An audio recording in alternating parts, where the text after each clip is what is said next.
Un an après les émeutes, l'enquête traîne. Hier, le ministre de la Police, Bekik Tele, a annoncé que 19 personnes soupçonnées d'avoir organisé l'insurrection avaient été interpellées. Mais c'est à peu près tout. Ces émeutes au bilan dramatique, elles ont montré à quel point les services de police et de renseignement avaient été dépassés. Ça a été pointé du doigt dans un rapport en février dernier. Ce n'est pas très rassurant, et ce qu'il est encore moins, c'est qu'un an après, les autorités semblent toujours aussi peu préparées à une potentielle nouvelle vague de violence. Il y a juste eu cette annonce de 10 000 policiers supplémentaires. Pourtant, les risques, ils sont bien là. Le contexte de tension ne s'est pas franchement apaisé. Il y a le procès pour corruption de l'ancien président Jacob Zuma qui doit reprendre au 1er août. C'est, je le rappelle, son arrestation qui avait été l'élément déclencheur l'année dernière. Et puis il y a la frustration grandissante des Sud-Africains face à la corruption, mais surtout face à la crise économique, l'augmentation du chômage, le prix de l'essence aussi qui a pris 25% en 5 mois. Et puis, il y a cette crise énergétique sans précédent. Ces dernières semaines, on a connu les pires coupures électriques de l'histoire du pays. Faute d'énergie disponible, elles sont de plus en plus longues et fréquentes et c'est très difficile à vivre pour les commerçants et pour les habitants. Nous l'avons constaté dans ce reportage avec Gabriel Porometo. C'est devenu quotidien pour les Sud-Africains. Depuis le début de l'hiver, les coupures de courant s'enchaînent. Le pays manque d'électricité, alors Eskom, l'entreprise nationale qui gère ce domaine, impose chaque jour des load shedding, des coupures planifiées qui permettent de soulager le réseau. Mais pour les entreprises comme ce supermarché, impensable de fonctionner sans électricité. Si on n'a pas de générateur, on peut mettre la clé sous la porte. Parce que les terminaux de paiement ne fonctionnent pas.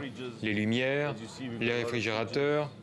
Et comme vous le voyez, nous avons beaucoup de réfrigérateurs. Pour la boucherie, les fruits, et il y a aussi la boulangerie avec ses fours. Le courant est justement coupé dans le quartier et c'est un énorme générateur qui permet au bâtiment de rester allumé. Mais cela a un coût, plus de 5 300 € de diesel pour les seuls 10 derniers jours. Il faut dire que les coupures se sont intensifiées fin juin, avec jusqu'à 10 heures par jour sans électricité. C'est du jamais vu. La faute à une grève, mais surtout à des infrastructures mal entretenues. L'an dernier, certaines centrales étaient en panne 50 à 70% du temps. Depuis 2018, il n'y a pas eu de vraie maintenance et on a des pannes chroniques. Ce n'est pas quelque chose qu'on peut régler du jour au lendemain. Il faut de nouvelles capacités de production, s'occuper de la maintenance aussi, mais tout cela nécessite de l'argent et on sait que Eskom, en ce moment, a un sérieux problème de dette.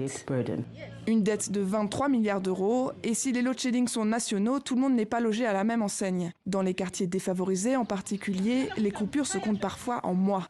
Chez Tuli, à Soweto, cela fait 2 ans que cet interrupteur ne répond plus.